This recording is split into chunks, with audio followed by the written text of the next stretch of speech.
কেমন আছো বন্ধুরা? আশা করি তোমরা সবাই অনেক ভালো আছো। আজকে সহজ নিয়মে কিভাবে পদ্ম ফুল আঁকতে হয় তা তোমাদের শেখাবো। প্রথমে একটা লাইন টেনে নিলাম, দেখে নাও। আর স্ট্রেট একটা লাইন টেনে নিলাম, আর এই পাশ থেকে একটা লাইন টেনে নিলাম, দেখে নাও বন্ধুরা। আর ঠিক এই কোণ থেকে এইভাবে একটা, এইখান থেকে এই কোণে জয়েন্ট হয়ে যাবে। আবার দেখো একটু বাঁকিয়ে এইভাবে হয়ে গেল একটা। ঠিক এইখান থেকে আরেকটা লাইন টেনে নিলাম, এই কোণ থেকে এই কোণে ঠেকিয়ে দিলাম। খুব সুন্দরভাবে পদ্ম ফুলের নিয়মটা দেখে নাও। এইভাবে এইখান থেকে ঠেকিয়ে দিলাম এইখানে, আবার এই কোণ থেকে এইখানে ঠেকিয়ে দিলাম, দেখে নাও। আবার এই পাশ থেকে এইখানে, দেখে নাও, এইখানে ঠেকিয়ে দেবো।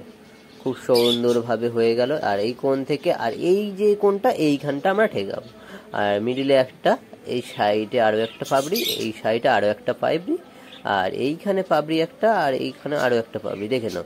আর এই কোণ থেকে এই কোণে একটা গোল রাউন্ড আমরা করে নেব, দেখে নাও বন্ধুরা। এইখান থেকে এই রাউন্ডটা করে নেব, এই রাউন্ডটা করে নিলাম। এবার এইখান থেকে এই একটু বাঁকিয়ে দিলাম, আর এই কোণ থেকে, আর এই কোণটা এইখানটায় ঠেকাবো, এই দাগটার কাজটা। সবসময় এই দাগগুলো ফলো করবে বন্ধুরা, খুব সুন্দরভাবে তোমরা ড্রয়িং করতে পারবে। আর এইখান থেকে এইটা ঠেকিয়ে দিলাম, দেখো কত সুন্দরভাবে সহজ নিয়মে পদ্ম ফুলটা হয়ে গেল। দেখে নাও, এইখান থেকে দেখে নাও জল করে দিলাম, দেখে নাও জলের মধ্যে পদ্ম ফুলটা, আর দেখো ভিতরে এগুলো গোল গোলগুলো করে দিলাম। দেখে নাও কত সুন্দরভাবে আমাদের সহজ নিয়মে পদ্ম ফুলটা শিখে নিলে বন্ধুরা।